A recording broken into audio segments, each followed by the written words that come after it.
title, Justice for Ochanya, a cry that shook the nation, narrated by a witness, neighbor, and friend.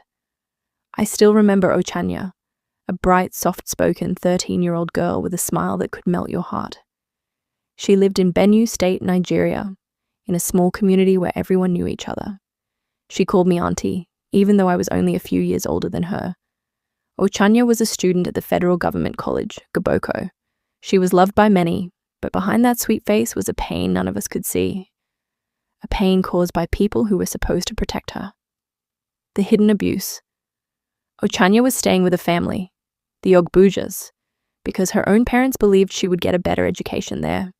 They trusted the family, but that trust became the beginning of her suffering. It started when she was just 8 years old.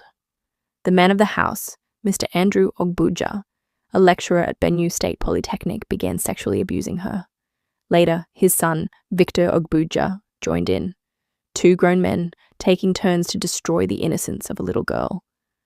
Ochanya never told anyone at first. She was too scared. They threatened her and told her to keep quiet.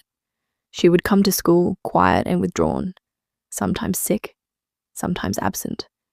We thought maybe she was just stressed from schoolwork. We never knew the truth. The breaking point years passed. The abuse continued. Ochanya's health began to fail. She developed a condition known as vesicovaginal fistula, VVF, a medical problem that made her leak urine constantly. She also suffered severe infections and emotional trauma. By the time she was finally taken to the hospital, it was too late. Her body was already damaged beyond repair. Her final days, I remember visiting her at the hospital in October 2018. She looked so small, so weak. She could barely talk, but she whispered to the nurse, "I want justice." Those were her last words that still echo in my mind. A few days later, on October 17th, 2018, Ochanya died. When the news broke, it spread like wildfire.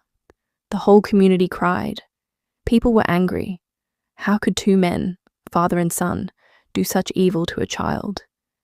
How could it go on for years without anyone knowing? The fight for justice.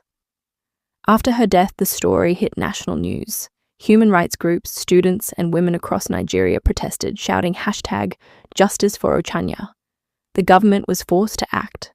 The suspects, Andrew and Victor Ogbuja, were arrested and taken to court. The father faced charges of criminal conspiracy and rape. The son faced charges of rape and murder. But the case dragged on for years, with delays and adjournments. Finally, after years of waiting, the Benue State High Court in 2024 convicted Andrew Ogbuja, the father, for rapes.